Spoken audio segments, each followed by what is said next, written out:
I'm coming to you from the playroom floor. First and foremost, my apologies for not making it into class today. We had a loss in the family, so I do not have childcare for my toddler. While everyone's been wonderful and gracious with me bringing my infant to class, I don't feel that the people presenting today would feel very heard with a 2-year-old in the room. And to top it off, we all woke up sick this morning, so if you see me reach for my water or there's a pause in the video, it's to take a drink or to cough. So my children are just in the next room, so if you hear any chaos going on, it's them. With that being said, it's been a great semester with everyone, and let's talk about reality therapy and setting goals with clients. So what is reality therapy? Reality therapy is a type of behavioral therapy built upon choice theory by Dr. William Glasser. Choice theory states that behavior and its ramifications are a series of choices and not something that just happens to us. Reality therapy aims to assist clients in meeting their needs through goal-oriented sessions with the idea that the client is in control of their life. So Dr. Glasser thought that humans had 5 basic needs: survival, satisfaction, love, power, and freedom. And if one of those or more of those weren't being met, that the client would need some therapeutic help to achieve those goals. Within reality therapy, there's 5 essential principles: behavior, control, accountability, actions, and the here and now. So behavior is just the idea that our behavior and our choices shape the world around us. Control is the idea that we have control over those choices and that behavior. So accountability is going to be a huge part of reality therapy, with the therapist holding the client accountable to making and achieving goals. Action is, again, going to be another huge part of this kind of therapy, with you taking action and setting and achieving goals in almost every single session. And the here and now. So Dr. Glasser wasn't a huge proponent of talking about cultural backgrounds, family backgrounds, past traumas. He was very interested in bringing everything to the present and the here and now and staying there to propel the client into the future. So when you talk about reality therapy, I think it's really important for us to talk about the criticism that there is for it, because I do feel that there are some sound points to this. Reality therapy is not a common form of therapy today for a few reasons. Modern theories state that it's not only our choices that create our world, but our family backgrounds, our culture, our biology. But choice theory refutes that belief and simply states that our lives are a product only of what we do. Dr. Glasser also rejected the idea of formal diagnosis and medication, insisting that they were crutches to blame our behavior upon. So I think as students and teachers, we can kind of see that these ideas lack a little bit of nuance, that every person is going to be different. And while we are created by our choices and our behaviors and the action we take, our culture and our biology and our familial backgrounds, though, that also informs who we are as people and informs the world around us. So I think it just kind of comes down to realizing this, recognizing this, and using this as a tool in the counselor's toolbox, at the discretion of the counselor, for who they think it might fit best. So who is reality therapy for? Reality therapy has been used in a myriad of ways. For interpersonal issues, marriage and family issues, relational disconnects, life change issues, environmental problems in a work or school setting. It's been used quite frequently in addictions and corrections, and for me personally, that's kind of where I see the most use for this style of therapy. So the efficacy of reality therapy. In a 2012 study on the effects of reality therapy on drug-addicted people, it was found that reality therapy greatly increased metacognition and hope. So metacognition is just the awareness and understanding of one's own thought processes. It's thought that if we increase that awareness and understanding of our thought processes, that we can begin to make better choices and change our behavior to better shape our world for us. In another study on efficacy of reality therapy using male inmates, it was found that 1 session of reality therapy a week greatly increased self-efficacy and mental resilience. So self-efficacy is just the belief in a person to achieve goals that they set for themselves. So again, with this kind of therapy, it's all about building confidence and setting goals and moving towards those goals to create a healthy and happier life.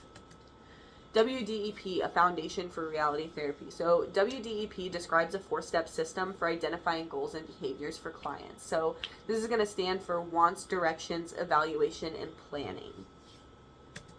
So this is just kind of an example for showing how to use the DEP model in a session with clients that want to improve their overall health by quitting smoking.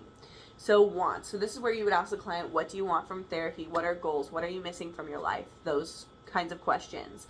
Directions. So this is going to be, how is the client moving in a direction towards or away from those goals? So when you want a cigarette, how do you feel? And when you give into that craving, how do you feel?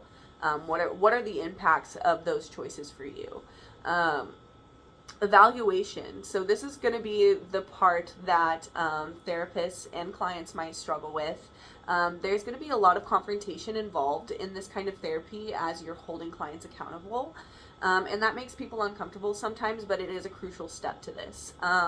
So this is where you would start asking the tougher questions, like, is having that cigarette moving you towards your goal?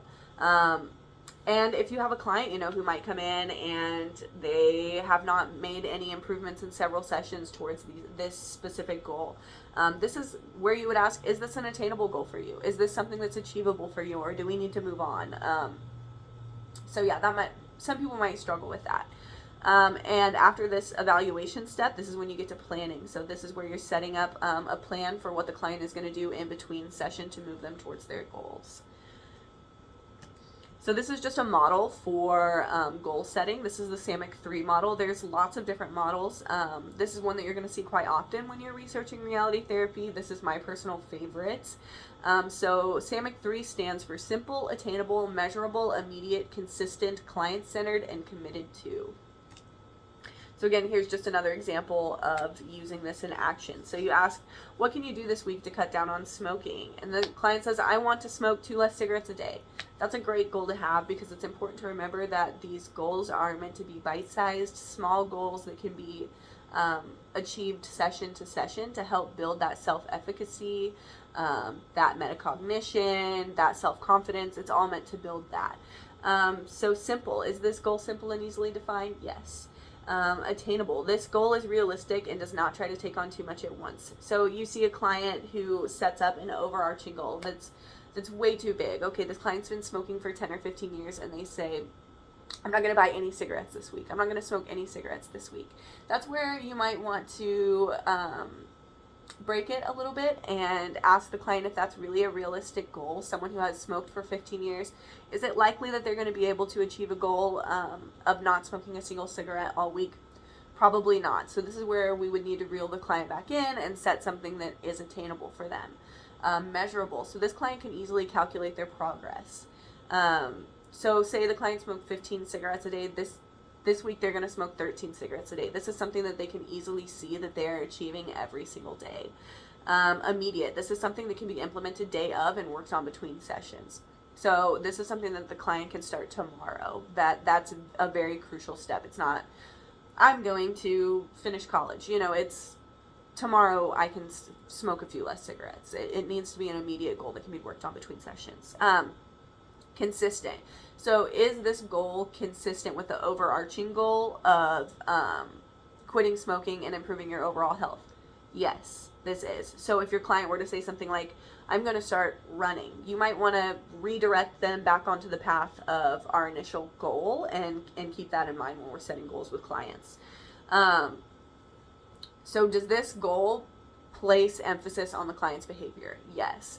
So that's a very crucial part of this that Dr. Glasser would talk about, is making it centered around the client's choices and the client's world and what they can do for themselves. So you wouldn't want the client to say something like, my partner and I aren't going to smoke this week.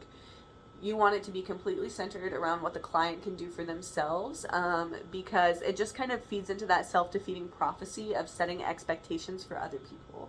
And we don't want to do that for the client. Committed to. So is the client committed to this goal? Is this something that they can readily commit themselves to? Absolutely, yes. So let's try it for ourselves. Let's set a goal. What can you do in the next week to overall improve your well-being? So remember that your goal should be simple, attainable, measurable, immediate, consistent, client-centered, and committed to. So my goal for this week is I'm going to take 20 minutes to do my hair and makeup, or both, every single day.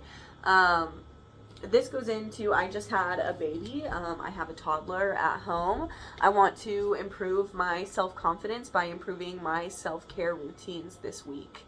So let's just assess this with the SAMIC 3 model. Is this a simple goal? Yes. Is it attainable? Yes. It doesn't take up too much of my time. It's not something that would take me hours to do, which is completely unattainable with small children. It's a timed goal, so I can easily see if I'm achieving my goal or not. I can set the timer on my phone for 20 minutes, and I can take those 20 minutes for myself. It's immediate. I could do this today. I could do this in the evening. I could do this tomorrow. I can do this in between my weekly, bi-weekly sessions. This goal is consistent with my overall goal of wanting to improve my self-esteem over time. This goal is client-centered. This goal is around what I can do for myself, not what my partner can do for me, not what my children can do, not anything but what I can do for myself. I can readily commit myself to this goal. This is something that I can do today, tomorrow. This is something I can commit myself to and my time to. So let's just take a moment to close our eyes and think about it, or write it down if that's easier for you, and just take a moment to set a goal to improve yourself. If you have any comments, questions, or concerns, please feel free to email me. I'll be here for you, and here are my resources. Thank you.